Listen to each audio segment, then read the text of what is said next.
the symbolism of the presumably the next King of England, and for that matter the next King of Australia, coming ashore in this very official. This is the official moment of the official day. It's very symbolic. Bob? Yes, highly symbolic.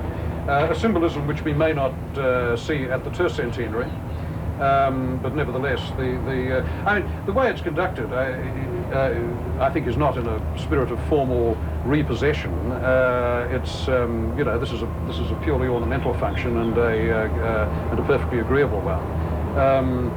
The descent of the next wave after that of royals over the coming year I don't know about, but I think everybody does have a fairly soft spot for the Chiller and his consort. Well, Charles just had quite a chat there, lengthy chat with the Prime Minister and Mrs. Hawke. Notice Mrs. Hawke wearing an Akubra hat. Yes, she is. Yes, yes. Fabulous. Yes. Charles is not in uniform. He's going to take the Royal Salute there shortly, but from the Guard of Honour. My 6-year-old daughter was at that crowd yesterday and Princess Diana waved to her and she was over the moon. She's going to tell all her friends at school. So. I think most of the children would be. Yeah. Oh, yes. Most of the children would be. And certainly that crowd there, I mean, there have been people lined up all night to get those spots on the Opera House just so they could be that close. So I guess that they'd be delighted to see the royal couple today. This must be the largest public turnout in the entire history of the country. There can't be any event that compares to this in terms of just the number of people that come down to see it at first hand. Yes, I mentioned earlier that the police were estimating 1 million people on the foreshore around the harbour today, but certainly there they were lining up last week to get those tickets. Yeah. Once again, R.J. Hawke isn't in leading, and the reason is that he's I think they're about to graciously acknowledged it's New South Wales Day. I'm sorry, Tom, they're about to take the Royal Salute here, so trouble with the standard breaking out.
We come here today especially to remember and to honour the 1,000 men and women who completed in this cove 200 years ago one of the most remarkable voyages ever undertaken in human history.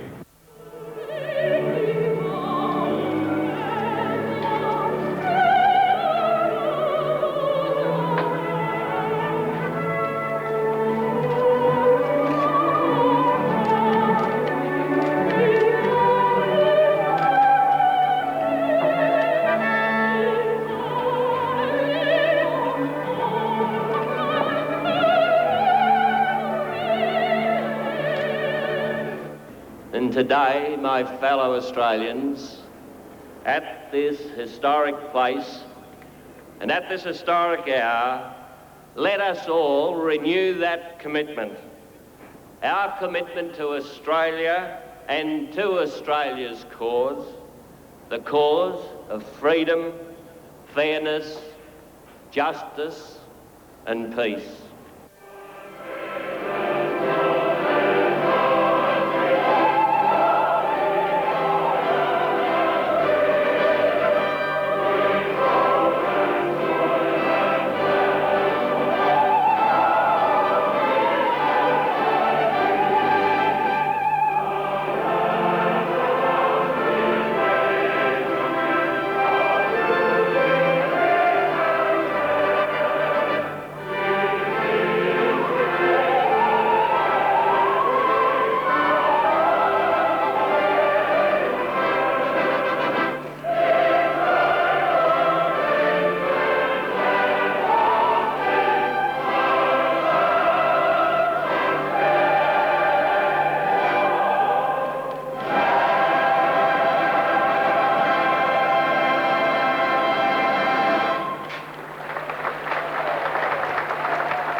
His Royal Highness, the Prince of Wales.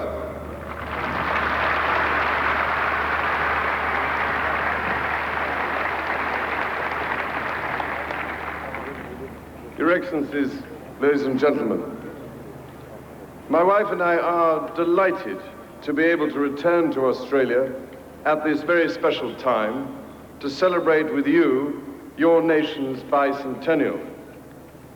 It is a historic and splendid occasion for all of us, not only here in Australia, but all over the world, and not least in the United Kingdom.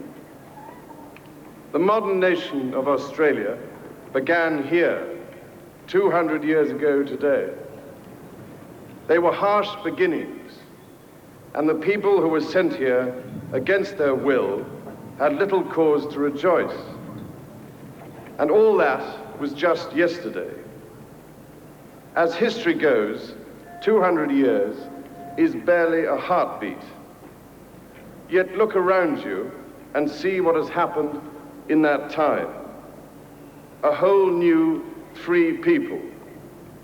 The people of a whole new free country, Australia. If it takes regular visitors from an old country to help you decide whether you should be celebrating or not, my wife and I will be glad to be of assistance.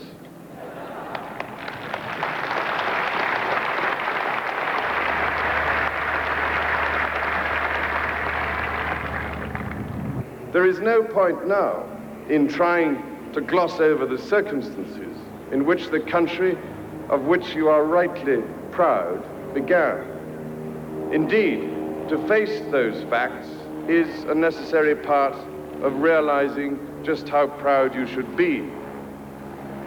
For the sad truth is that in those early days of the colony, nobody was free.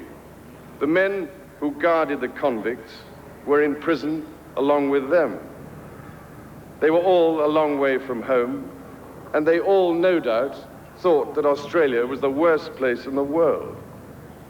But the best part about the story is that they made their prison into a new home, where freedom became not just the dream of those in shackles, but a reality for everybody. It didn't happen by accident. It took the intelligence and courage of brave men and women. Even within the astonishingly brief span which covers the whole history of modern Australia, the process of making liberty an institution took time. For the original people of this land, it must all have seemed very different. And if they should say that their predicament has not yet ended, it would be hard to know how to answer, beyond suggesting that a country free enough to examine its own conscience is a land worth living in, a nation to be envied.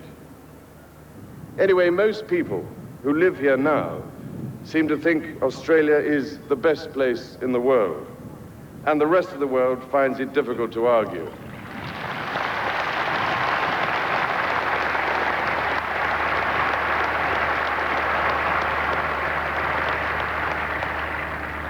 By now, almost every country on earth is the old country to some family in Australia. Coming from your first old country and celebrating the 22nd anniversary to the month of my first transportation to Australia, let me say on behalf of all the lands and peoples who have contributed to your heritage that you have the best of us.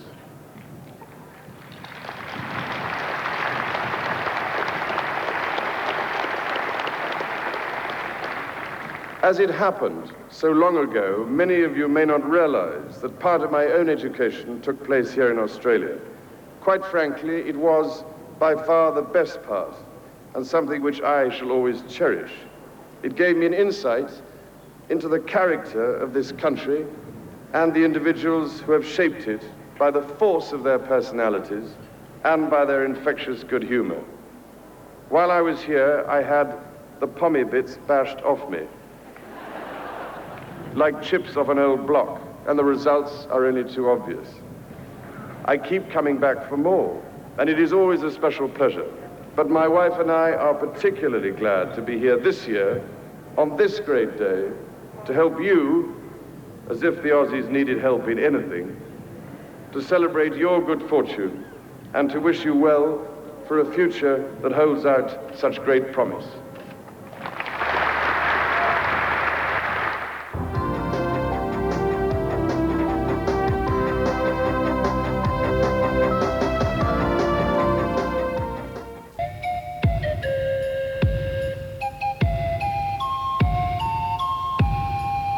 Australian flags in abundance. The most common surname amongst convicts on the First Fleet was, not surprisingly, Smith. There were 21 altogether in the First Fleet. There were 18 convicts named Smith. We're about to meet a very uncommon Smith, indeed, or Smiths. Until an hour ago, this man was the Australian of the Year. He's adventurer, explorer, publisher, and Dickie Dye's son of Australia, Dick Smith, and Mrs. Pipsby. Welcome to both of you. Hi, everyone. Happy Australia Day. Thank you. Can I get your reaction to this? Well, it's very moving. I'm very excited. I think we're very fortunate people. You've only got to look at that. But I can imagine the dreamers in the First Fleet. There must have been some people who arrived, I reckon, and who thought, what's going to happen? There'd be the people, the whingers and the cynics who'd say, it's all going to fail and we'll all be back in England. And there would have been the dreamers who couldn't have imagined what would happen in 200 years. And that, to me, is exciting. You think that would have been you? I would have... I don't think I'd have any idea what would have happened, but I would have been a dreamer because I love dreaming about exciting things that can happen. And I look at this country now, and especially if I was a young person, I would say there is tremendous potential. We're fortunate. There are some tough things in our life, but we're fortunate. And I think looking at this and looking at what we can celebrate in 200 years, well, fortunate people. John Michael and Elizabeth, you can pretty close to you now, aren't they? This is the most amazing experience I've ever. I can't believe this. And you know, it's amazing to think that the bureaucrats actually didn't want the First Fleet reenactment to happen. And I think the people of Australia have proved that this is the highlight of the day. I think we're actually caught in a traffic jam of a major proportion here. I mean, you cannot believe the number of boats gathered around us and around the First Fleet as they're coming through. There are not hundreds, there are thousands of boats. There are people on little dinghies, there are people on motorboats. It is extraordinary. And the great thing about it, everybody is having such a wonderful time. I mean, the spirit, the real Australian spirit has come out. It's a lovely feeling. And I think the Prince of Wales' speech summed it all up about this country. It's the most extraordinary thing I've ever seen in my life. What can you say? You could walk across the harbour by stepping from boat to boat. This is the first time we get close to being gone, really. You could really do that. And it's just wonderful. And the sun's come out again, and the boats are, everyone's having a party, people are feeling good about themselves, and it's a great day for Australia. I also can't believe the number of people who've actually clambered on board boats. I mean, you've sweared. Exactly. Every square inch. Yeah, that's right. Magnificent sight, and many more of the First Fleet ships to come down too. We've only seen 2 go by, and there are 11 altogether. Well, they had to carve a path through them with a fireboat. We should point out there are rubber duckies which were trying to guide the boats, and in fact those in the rubber duckies were hanging on to the boats as they were coming through. There's absolutely no chance of a rubber ducky paving a way through this. Well, this is entirely different from what it was back in 1788 when they landed at Farm Cove, and there were fern-glade valleys and a stream coming down from Hyde Park. The reason that they settled here was because of the water. And look at it today. Who could have imagined? Wouldn't it be great if you could bring some of those people back just for an hour or two to see what this wonderful city has become and what this wonderful country has become? You're absolutely right. It's an enormous feeling sitting out in the middle of it too, we should say, Ray. It's something quite unique. I don't think I've ever experienced it. Obviously I won't again either, because 200 years takes a while to come round again. But it really is a magnificent feeling and a spectacular sight, to say I know the least. I've got the gift of the gab, Liz, but I tell you what, words have almost failed me. That's not true, John. Words have almost No, failed me. words have not failed, John. But it really is wonderful, really is. And I can't believe the boats. I really cannot. It's like a huge mooring in the middle of Sydney Harbour. That's right. And the people who've turned out, as you can see, I mean, some are even in ties and bloody coats and things like that. And have a look at the little dinghies floating around. I think everybody, I'd like to be in the film business today. Everybody's got a camera recording this amazing event because we will never see it again, ever. I don't know what's going to happen when all of the First Fleet, all the 11 ships come down and all the boats who were travelling with them come down. I mean, I just don't think there's enough room for all of us. And now they've got to make enough room for the sail past of the tall ships. That's right. So Ray, I really do. Well, you can see it from where you are, but I wish you were here. Here are your boys, the fly boys, Dick. This is the fly past that precedes Waltzing Matilda and the fireworks and goodness knows what else. I think there are about 146 aircraft in this particular one, representing the Navy, the Army and primarily the Air Force, starting with some of the choppers and some of the slower craft, finishing up in about 8 minutes' time with the F-111s and the F-18s. Ray, what a quantum leap from the First Fleet to these sophisticated aircraft going overhead.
as the first of the tall ships has just, there it is, the Young Endeavour, just come under the Sydney Harbour Bridge as they make their long procession, the parade out through the harbour and out through the heads, Janine, and that a start beautiful lovely sight? sight. We should say that this is the gift, of course, from Great Britain to Australia, the one that was handed over yesterday by Prince Charles. Prince Charles will take the salute, the Young Endeavour. He's on board the HMAS Cook, which is based just below us at the zoo here in Bradley's Head. This parade has probably cost Australia $8 million, so we might as well enjoy it. It's been an expensive but just a really well appreciated and wonderful way of bringing together the youth of the world. There's a fair breeze there too, Janine, even for those boats that are stationary. You can see on the bunting. The bunting flying. All right, let's go across to our mate, John Michael Howson. Well, Ray, I think this is just the most incredible thing because the harbour seemed to be, a while ago, a lot of the boats seem to have disappeared. They've all come back with a vengeance, so much so that fire tenders have had to cut a swathe through the ships, through the small boats, to let the tall ships through. And now we're seeing close up this spectacular parade of the tall ships, and the salute's being taken by the Prince of Wales further down the harbour. But I don't think Sydney Harbour's seen anything like this since probably sail went out of fashion. It really is quite extraordinary, and if I can say, I think most of the boats here are in danger of capsizing because everybody's on this side to see the incredible parade of tall ships. And it seems to be never-ending, one after the other, and something that I don't think any of us will ever forget. It's a remarkable sight here on Sydney Harbour on this wonderful Australia Day. So from the beautiful Mustique out here in Sydney Harbour, it's goodbye from me and certainly goodbye from them. Well, Fiona, I think John Michael enjoyed himself. Do you think he had a glass of bubbly? Oh, not John Michael, come on. No, he and all the other Australians keeping the alcohol industry alive. In fact, you can still hear people clinking glasses on the other side of the harbour. Oh, yes, a wonderful atmosphere. Yeah. Absolutely superb. What are you going to do now? Well, I think the best moment for me was the fireworks today. How about you? Yeah, me too. All right, after the break, we'll give you another look at those fantastic fireworks.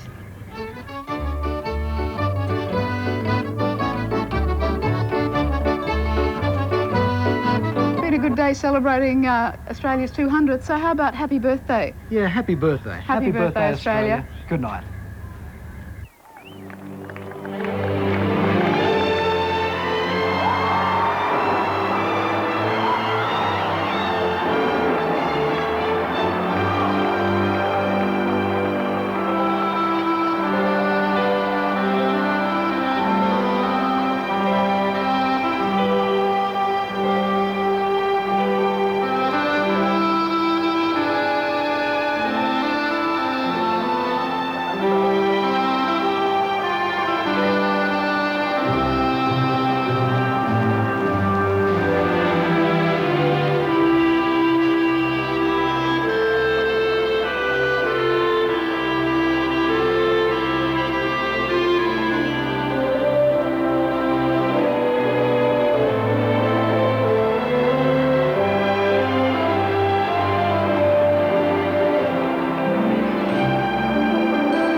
awe-inspiring, wasn't it? Ah, wonderful, wasn't it? You could actually hear people cheering all around the foreshores of the harbour. That's got to be one of the most special times I've ever been through. All the horns on the boats and yachts and the liners in the harbour. I mean, they've just been going non-stop for the last 10 minutes. They really loved it. It was brilliant. I've never seen Sydney sparkle quite so much. Oh, look at it. It's raining on the bridge. It's like little jewels everywhere. It was just a fantastic fireworks. A wonderful way to celebrate 200 years.